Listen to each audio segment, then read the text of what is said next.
Dear students, आज एक नया चैप्टर स्टार्ट करेंगे, नाम है कॉम्प्लेक्स नंबर। इससे पहले क्लास 10 तक आपने पढ़ा था natural number, whole number, rational number, irrational number और सबसे बड़ा नंबर रियल नंबर। तो रियल नंबर तक आपने पढ़ा था। आप जानते थे कि बस दुनिया यहीं तक है, यहाँ के बाद दुनिया ख़त्म। लेकिन जब आप x² + 1 = 0 का सॉल्यूशन निकालते थे क्वाड्रेटिक इक्वेशन के अंदर, तो सॉल्व नहीं कर पाते थे। और साथ ही जहाँ x = क्वाड्रेटिक इक्वेशन के अंदर -b ± √b² - 4ac / 2a, इस तरीके से निकालते थे क्वाड्रेटिक इक्वेशन की वैल्यू, x की वैल्यू। तो ये टर्म कभी कभी क्या होता था, निगेटिव आ जाता था। तो निगेटिव आ जाता था, इसका मतलब डिस्क्रिमिनेंट ये जो है b² - 4ac this is equal to minus में कोई नंबर आता था, अंडर रूट माइनस में कोई नंबर। तब भी हम कहते थे क्या कि root of x does not exist. तो इस तरह के सिचुएशन को W.R. हैमिल्टन ने बताया कि कैसे सॉल्व करना है। तो W.R. हैमिल्टन ने हमें दिया एक नया नंबर, नाम है कॉम्प्लेक्स नंबर। कॉम्प्लेक्स नंबर इस तरह के सिचुएशन या इस तरह के क्वेश्चंस को सॉल्व करने के लिए कैपेबल है। अब यहाँ आ जाओ, x² + 1 = 0, इसका मतलब हो गया x² = -1। So this implies x = under root of -1। So x = under root of -1। लेकिन आप जानते थे कि रियल नंबर के अंदर इसका सोल्यूशन नहीं था, लेकिन ये नंबर अंडर रूट ऑफ -1, इसको हम i से डिनोट करते हैं और इसको कहते हैं हम आयोटा। सो कॉम्प्लेक्स नंबर आखिर होता क्या है, ये बेसिक फॉर्म करता है कॉम्प्लेक्स नंबर का। कॉम्प्लेक्स नंबर का सबसे ज़रूरी पार्ट है वो क्या है, i, या फिर कहो अंडर रूट -1। तो कॉम्प्लेक्स नंबर जिसे हम z से भी डिनोट करते हैं, ये होता है a + bi। अब भाई a + bi का मतलब क्या, तो ये दो अलग अलग नंबर्स को जोड़ करके बना है, जहाँ पर ये a जो है एक रियल नंबर है और b भी एक रियल नंबर है एंड i = अंडर रूट -1। सो हो सकता है एक ऐसा नंबर हो, सपोज करो कि मैं लिख देता हूँ 7 + अंडर रूट -14, आ गया ना। तो हमारे पास ऐसा नंबर हो सकता है जिसका एक पोर्शन रियल हो और दूसरा पोर्शन कुछ अजीब सा निगेटिव के अंदर हो। सो इस तरह के सिचुएशन को आप कैसे डिनोट करोगे, तो इस तरह के सिचुएशन को हम लिख सकते हैं 7 + √14 × अंडर रूट -1। अब ध्यान देना, तो ये आ गया 7 + √14i, इसको हमने कहा ना i, यहाँ नाम दिया i, iota. So what is this, 7 क्या है, ये है a, √14 क्या है b और i है। सो z = a + bi। इसका मतलब है कि एक कॉम्प्लेक्स नंबर में एक रियल पोर्शन होता है और दूसरा ये जो पोर्शन है इसको फिर क्या कहते हैं, तो इसको हम कहते हैं इमेजिनरी पोर्शन या imaginary part. So complex number दो पार्ट से बना है, एक तो रियल पार्ट और दूसरा इमेजिनरी पार्ट से, जहाँ रियल पार्ट टोटल का टोटल रियल नंबर होता है और इमेजिनरी पार्ट फिर क्या होता है, imaginary part real part, imaginary part के अंदर भी देखो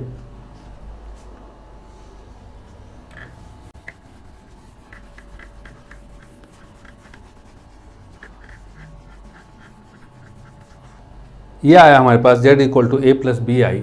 सो z = a + bi। तो ये आ गया क्या, रियल, इसे हम कहेंगे रियल पार्ट और इसे कहेंगे हम क्या कहेंगे, इमेजिनरी पार्ट। इमेजिन कर सकते हो, दिखेगा नहीं ये रियल में, इमेजिनरी पार्ट। अब इमेजिनरी पार्ट जो bi है, bi के अंदर भी एक रियल पार्ट है और वो रियल पार्ट कौन सा है, ये b।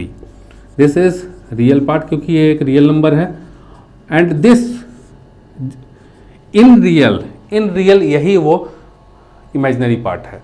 सो या इमेजिनरी नंबर है and this is equal to under root -1। So a + bi के अंदर मीन्स कॉम्प्लेक्स नंबर के अंदर एक रियल पोर्शन होता है, एक इमेजिनरी पोर्शन होता है, और imaginary portion real portion into, ध्यान देना, real portion into under root minus i, या फिर अंडर रूट माइनस 1, या फिर आई को मल्टीप्लाई करके बना होता है। चलो कुछ एग्जाम्पल देख लेते हैं ए और बी की वैल्यू रख रख के कि भाई क्या क्या हो सकता है हमारा कॉम्प्लेक्स नंबर। नाउ स्टूडेंट्स देखो z इक्वल टू क्या होता है a plus B I, A plus B I ये पता है आपको, तो a की कुछ वैल्यू लेते हैं और फिर हम b की भी कोई वैल्यू लेंगे और एक कॉम्प्लेक्स नंबर बनाने की कोशिश करते हैं। तो सबसे पहले ले लो a की वैल्यू 1 और b की वैल्यू भी 1, तो कॉम्प्लेक्स नंबर क्या बनेगा z equal to 1 plus 1 I. a की वैल्यू ले लो -1 और b की वैल्यू ले लो -1, सो आ गया -1 इंटू आई, यह है z is equal to a plus I B या B I, so -1 into I. अब a की वैल्यू मैं कहता हूँ 0, a की वैल्यू मैं कहता हूँ 0 और b की वैल्यू लेता हूँ 6, तो क्या आ गया z is equal to 0 plus 6i and this is equal to 0 है, तो 6i हम लिख सकते हैं। तो यहाँ ध्यान देना रियल पोर्शन नहीं है, तो ऐसा नहीं है कि रियल पोर्शन नहीं है, रियल पोर्शन है और उसकी वैल्यू है 0, 0 भी तो एक रियल नंबर है, सो रियल पोर्शन है और उसकी वैल्यू है 0। अब आ जाओ कि a की वैल्यू में लेता हूँ 6 और b की वैल्यू में लेता हूँ 0, तब क्या होगा a की वैल्यू 6 b की वैल्यू 0, तो z is equal to 6 plus 0i and this is equal to 6, तो क्या ये एक कॉम्प्लेक्स नंबर है? तो यस, ये एक कॉम्प्लेक्स नंबर है जिसका इमेजिनरी पार्ट 0 है, जिसका इमेजिनरी पार्ट 0 है और रियल पार्ट 6 है। सो अब यहाँ से एक चीज़ आपको देखने से पता चल गया होगा कि हर रियल नंबर एक कॉम्प्लेक्स नंबर है। तो अभी तक आप देखते आए थे, देखो वेन डायग्राम के थ्रू समझते हैं नंबर्स को, एक बार बेसिक आपका जो है वो फिर से रिवाइज हो जाएगा। नाउ स्टूडेंट्स वेन डायग्राम के थ्रू देखो, जैसे अभी हम जानते थे कि जो सबसे छोटा नंबर था वो नेचुरल नंबर था। नेचुरल नंबर काउंटिंग नंबर्स कहो या नेचुरल नंबर कहो, तो नेचुरल नंबर के बाद आया क्या आया, इस सर्किल में हमने रख दिया नेचुरल नंबर 1 2 3 4 काउंटिंग नंबर्स को, और ये कहा कि नेचुरल नंबर है। नेचुरल नंबर के बाद आया हमारे पास 0, इसकी कमी रह गई थी तो 0 ने कमी पूरी की और इसे कहा हमने होल नंबर, तो ये आ गया होल नंबर। अब होल नंबर के बाद फिर से नेगेटिव नंबर की ज़रूरत पड़ने लग गई, क्योंकि कुछ लोग उधारी लेते थे तो पता नहीं चलता था भाई दिया या लिया। सो उधार के लेन देन के ट्रांजैक्शन के लिए क्या आया, इंटीजर आया, नेगेटिव नंबर्स आए और नेगेटिव नंबर्स इनके साथ जुड़ करके मीन्स होल नंबर के साथ जुड़ करके नेगेटिव नेचुरल नंबर्स क्या बनाया, वो बनाया इंटीजर। अगेन इंटीजर हो गया, लेकिन अब फिर आ जाओ 5 रुपये 50 पैसे, 5 रुपये 50 पैसे, 5 रुपये 10 पैसे, 6:30 फ्रैक्शन या फिर कहो डेसिमल वाले नंबर्स, वो तंग करने लगे। भाई वो भी तो चाहिए ना, आधा, क्वार्टर, 1/5, 1/2, 1/3, तो वो कहाँ से आएगा? तो हमने उनको भी लिया, उन नंबर्स को भी लिया, तो फ्रैक्शंस एंड डेसिमल्स इसको भी लिया प्लस डेसिमल्स, और ले करके बनाया हम लोगों ने rational number. Rational number now rational number बनाने के बाद सरकमफेरेंस ऑफ सर्किल की ज़रूरत पड़ गई। भाई कि सर्किल का सरकमफेरेंस निकालेंगे तो कैसे निकलेगा, एरिया निकालेंगे तो कैसे निकलेगा, तो फिर पाई जैसे नंबर्स की ज़रूरत पड़ गई, पाई जैसे नंबर्स की ज़रूरत पड़ गई, जिसका decimal expansion non terminating non repeating था, नॉन टर्मिनेटिंग नॉन रिपीटिंग था। तो रेशनल नंबर के साथ क्या आ गया, इरेशनल नंबर, ये भी आ गया, अलग ही है इससे कुछ। और फिर हमने इन दोनों को जोड़ करके क्या कर दिया, एक बना दिया भाई रियल नंबर, इन दोनों को मिला करके बना दिया रियल नंबर। यहाँ रेशनल नंबर के अंदर ये सारे नंबर्स आ गए और इरेशनल नंबर अलग सा नंबर। अब इसके बाद रियल और रियल के बाद इमेजिनरी, रियल और उसके बाद इमेजिनरी। तो रियल के साथ साथ हम लोगों ने इमेजिनरी नंबर्स को भी ले लिया और कह दिया भाई ये जो पूरा सर्किल, पूरा जो है नंबर किस चीज़ के अंदर है, ये है कॉम्प्लेक्स नंबर। सो हर रियल नंबर एक कॉम्प्लेक्स नंबर है। नाउ स्टूडेंट, जैसा कि आप जानते हो complex number z is equal to a plus B I. So अगर मैं a की वैल्यू लेता हूँ 0 plus B I, so z equal to b i होता है। b की वैल्यू अगर मैं ले लेता हूँ 6, so z is equal to 6i। तो ये एक कॉम्प्लेक्स नंबर है जहाँ इसका रियल पार्ट 0 है। अगेन आ जाओ एक complex number z is equal to A plus B I, जहाँ मैं b को लेता हूँ 0, तो क्या, और a की लेता हूँ वैल्यू मैं 6, अभी लेता हूँ मैं a plus 0i। So this is equal to 0i, तो 0 किसी के साथ भी मल्टीप्लाई करके उसको भी 0 कर देता है। तो a plus 0 and this is equal to a, और a की वैल्यू अगर मैं लेता हूँ is equal to 6 if a equal to 6। So यहाँ देखो z केवल रियल नंबर से भी डिनोट हो सकता है, z इमेजिनरी पार्ट से भी डिनोट हो सकता है। मीन्स z का केवल रियल पार्ट भी हो सकता है और z का केवल इमेजिनरी पोर्शन भी हो सकता है। अब उसी तरीके से अगर मैं कहता हूँ z is equal to 0 plus 0i, z equal to 0 plus 0i and 0 plus 0i equal to हम क्या कह सकते हैं, 0। सो अभी थोड़ी देर के लिए इसको मैं कहता हूँ केवल 0, तो अब क्या कहोगे, ये z इज इक्वल टू 0, तो क्या कहोगे इसको, रियल पार्ट या इमेजिनरी पार्ट।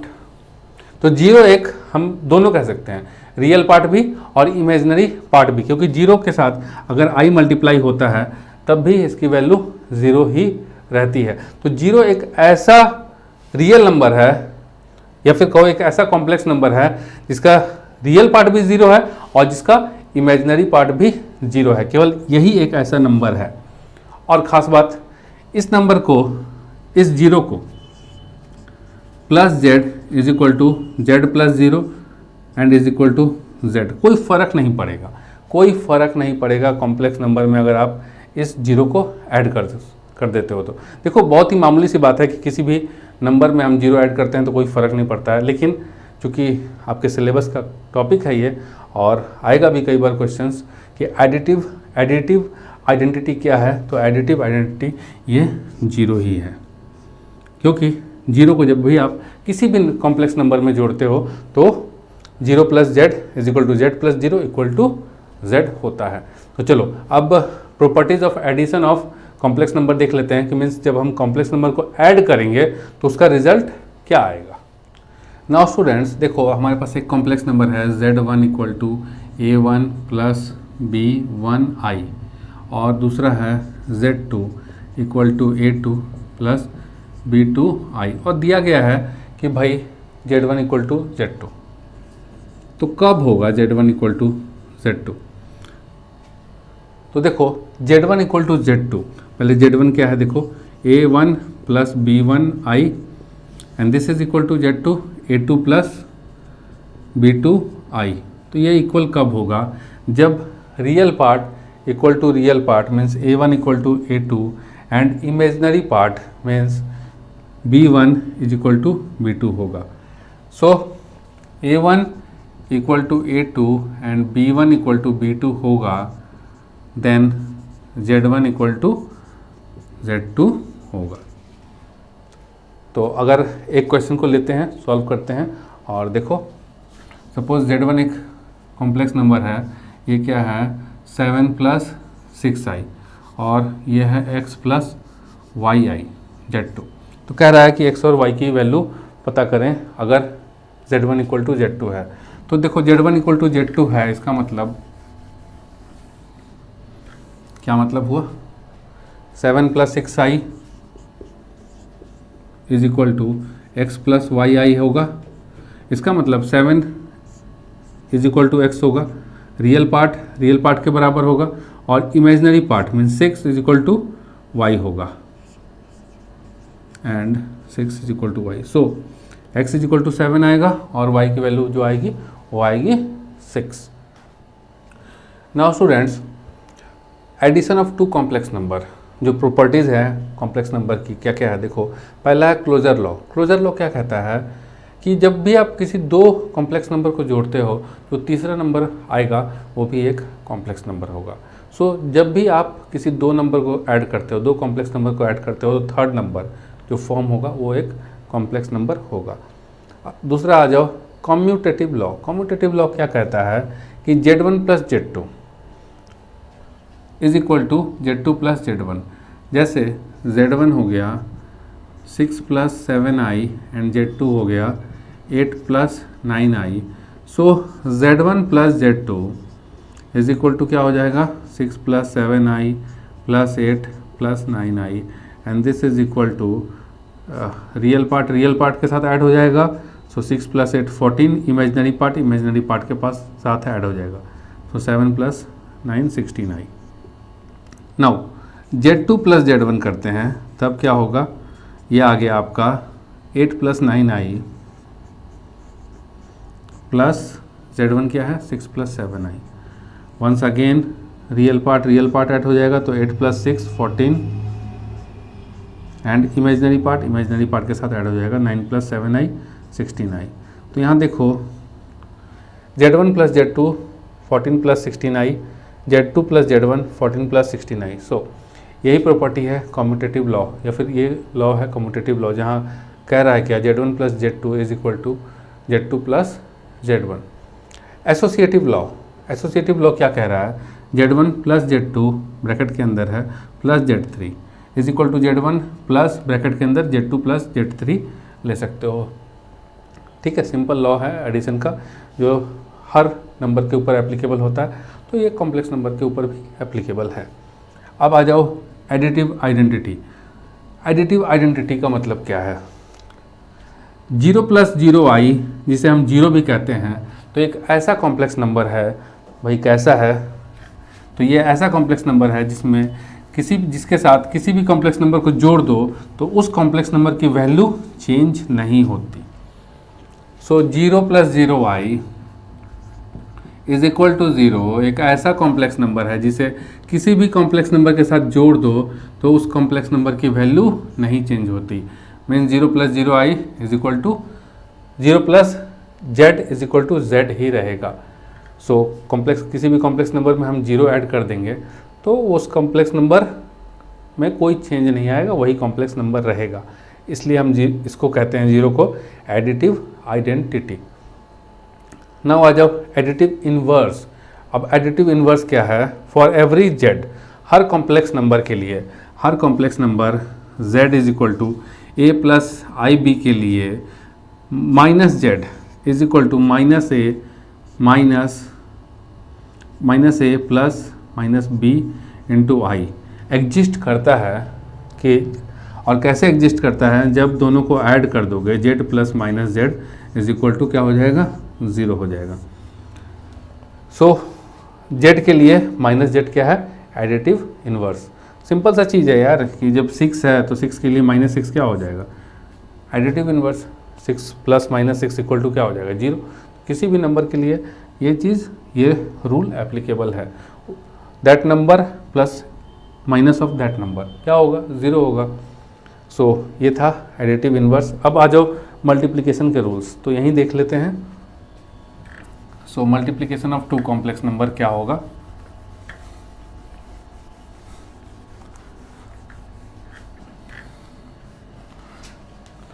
तो देखो multiplication of two complex numbers,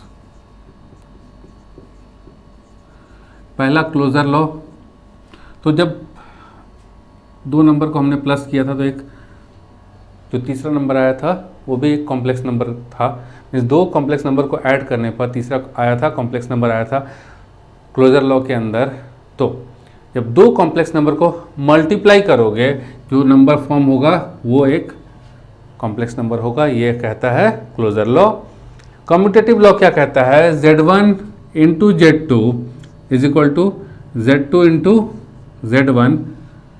associative law क्या कहता है, वो कहता है Z1 into Z2 into Z3 is equal to Z1 into Z2 into Z3।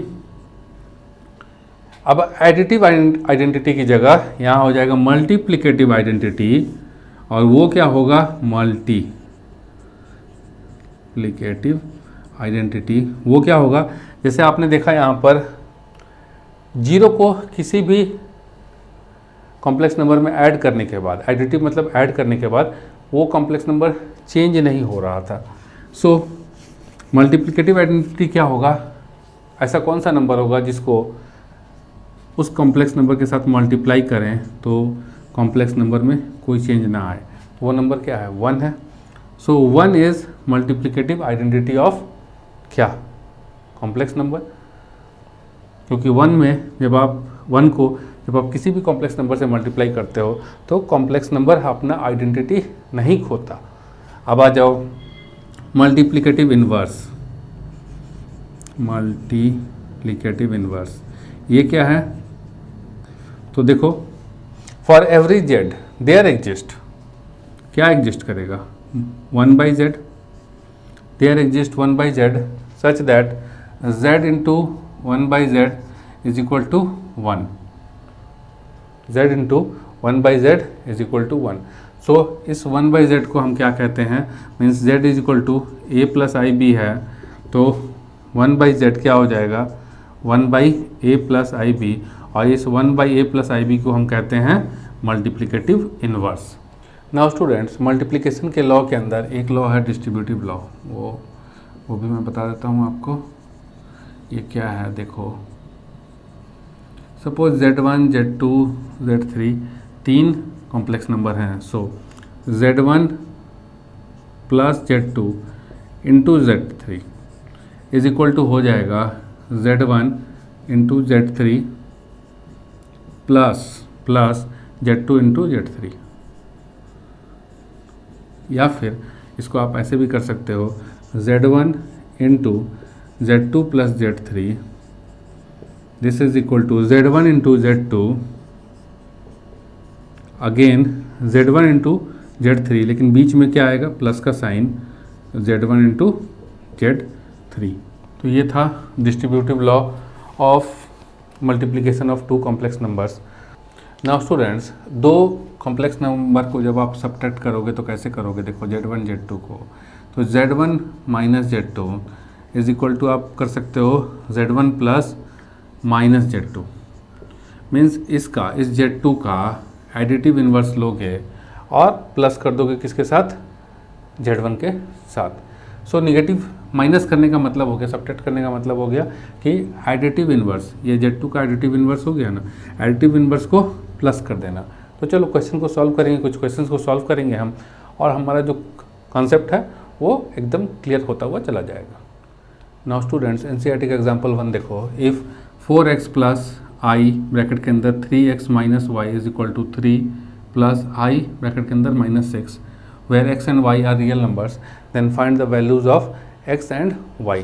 तो पहले लिख लेते हैं हम इसको, क्या है भाई, equal to 4x plus i 3x minus y is equal to 3 plus i minus 6। अब देखो रियल पोर्शन कौन सा है और इमेजिनरी पोर्शन कौन सा है, तो देखो यहाँ ये रियल पोर्शन है, रियल पार्ट, और ये भी रियल पार्ट है, तो real part will be equal to real part, real part के बराबर होगा। सो 4x इक्वल टू 3 हो जाएगा, और जो इमेजिनरी पार्ट है ये आई तो अपनी जगह है, ठीक है, जो इमेजिनरी पार्ट है ये इस इमेजिनरी पार्ट के बराबर हो जाएगा। तो 3x minus y equal to minus 6 हो जाएगा। यहाँ से x की वैल्यू आ गई 3/4, और 3/4 को जब आप यहाँ डालोगे तो क्या हो जाएगा, 3 into 3/4 minus y is equal to minus 6, this implies y 9/4, 6 जब इधर आएगा तो क्या हो जाएगा, plus 6 is equal to y को उधर ले जाओ y। So this implies y is equal to, ये आ गया 4 इंटू 6 24, 24 प्लस 9 33/4, या फिर कह लो 8 होल 1/4। सो y की वैल्यू आ गई 8 होल 1/4 या फिर 33/4 और x की वैल्यू आ गई 3/4। नाउ स्टूडेंट्स, कॉम्प्लेक्स नंबर एक बहुत ही नया सा टॉपिक है आपके लिए, तो कुछ क्वेश्चंस को सॉल्व करते हैं और कॉम्प्लेक्स नंबर में के बारे में जानते हैं, और साथ ही जो आगे का क्लास होगा मीन्स इसके ऊपर लेसन 2 होगा, उसके बारे में फिर हम डिटेल में बात करेंगे, क्योंकि एक साथ ही बहुत सारी चीज़ें बता देने से आपके भी दिमाग में नहीं घुसेगा। तो चलो कुछ क्वेश्चंस कर लेते हैं। और क्वेश्चंस क्या है, एनसीईआरटी का एक्सरसाइज 5.1 का क्वेश्चन है, express in the form of a + ib। पहला क्वेश्चन है 5i इंटू -3/5i। तो देखो 5i इंटू -3/5i, तो अब i को i के साथ मल्टीप्लाई करो, 5 को 5 इंटू -3/5 इंटू i की जगह हम कर सकते हैं i²। सो ये 5 कट गया, ये आ गया -3i²।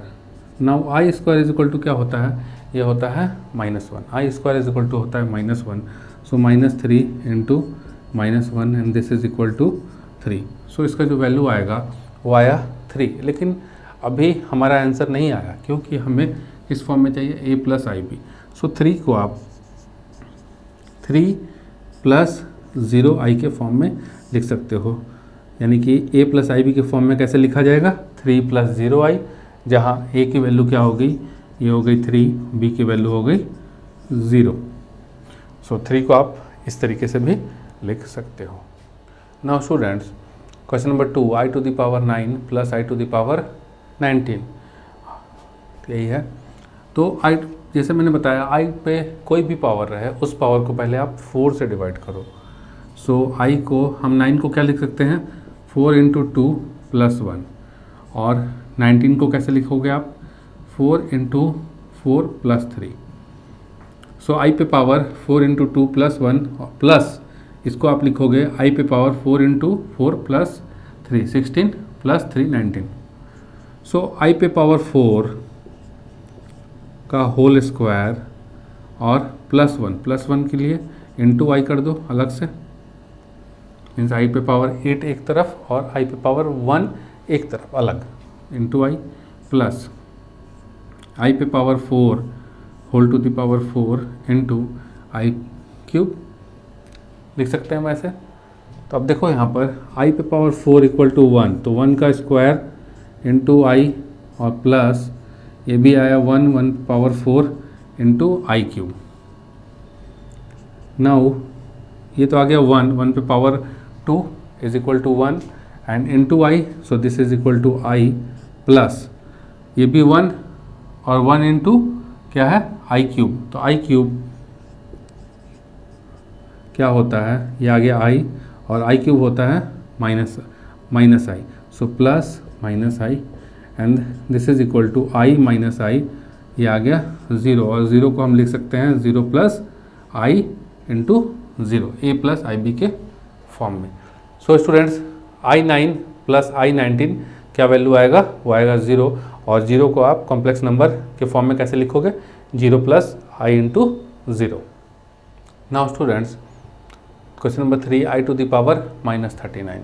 तो देखो कैसे होगा, तो i to the power -39 को हम कैसे कर सकते हैं, 1/i to the power 39 and this is equal to 39 को जब आप 4 से डिवाइड करोगे तो क्या आएगा, सो 4 इंटू 9 बार में 36 और प्लस 3, तो क्यों ना इसको 4 × 10 कर दें, मीन्स एक बार i से मल्टीप्लाई कर देते हैं। तो एक बार i से ऊपर नीचे मल्टीप्लाई कर दोगे तो क्या हो जाएगा, ऊपर आ गया i और नीचे आ गया i to the power 40, क्योंकि जब 4 के मल्टीपल में रहेगा पावर तो i की वैल्यू क्या हो जाएगी, 1 हो जाएगी, i to the power of multiple of 4 1 हो जाएगा। सो ये आ गया i और यहाँ आ गया 4 × 10 and this is equal to i और i to the power 4 whole to the power 10, so this is equal to i to the power 4, पहले i आ गया ऊपर, i to the power 4 हो गया 1 to the power 10 and this is equal to i to the power, ये 1 to the power 10 1 and this is equal to i, और i को complex number a plus I b के form में कैसे लिखोगे, तो ये आएगा 0 plus i into 1। So i to the power -39 is equal to i, और i को हम 0 प्लस आई इंटू 1 भी लिख सकते हैं।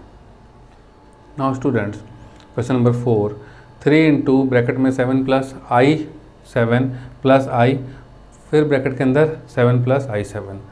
तो अब यहाँ देखो कैसे करोगे इसको, पहले ब्रैकेट को ओपन कर लो। तो 3 इंटू 7 21 प्लस 3 इंटू 7 21, और साथ में आई है तो आई कर लो, plus i into 7 7 I, plus I square, ये आ गया आई इंटू आई स्क्वायर, और साथ में है 7 तो 7 आई स्क्वायर। सो 21 प्लस 21 आई,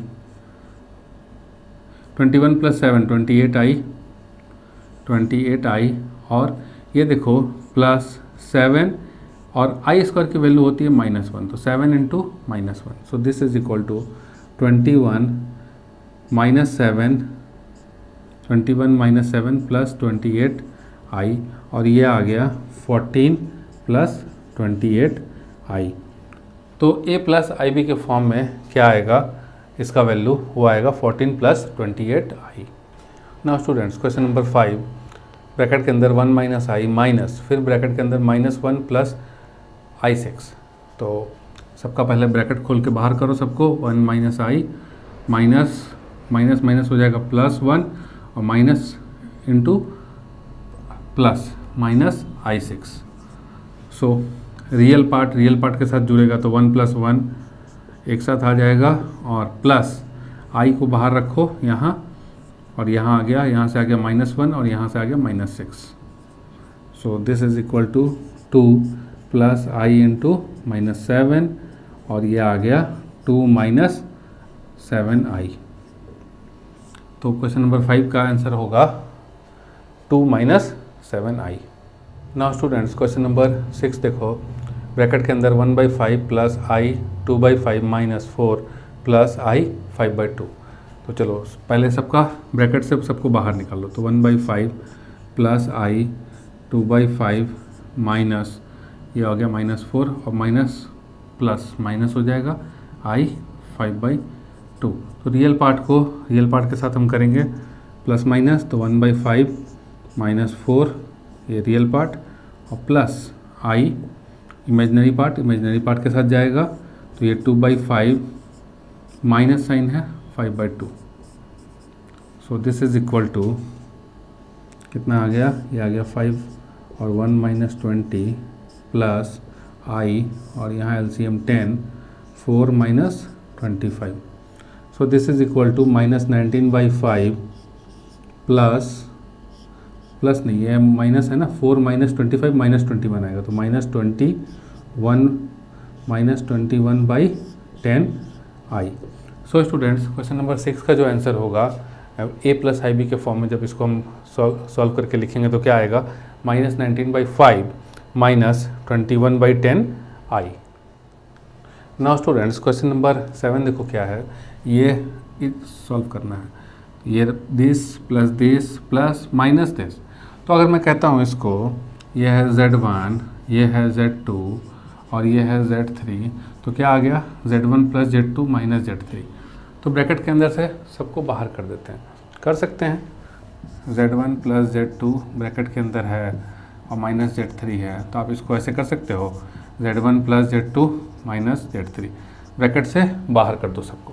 तो सारे टर्म को हम ब्रैकेट से बाहर कर देंगे, क्या आ जाएगा, तो 1/3 प्लस आई 7/3 ये आ गया, और प्लस 4 प्लस आई 1/3 यहाँ से आ गया, और माइनस, अब यहाँ माइनस का साइन है तो माइनस माइनस ये हो जाएगा प्लस 4/3, और माइनस प्लस हो जाएगा माइनस आई,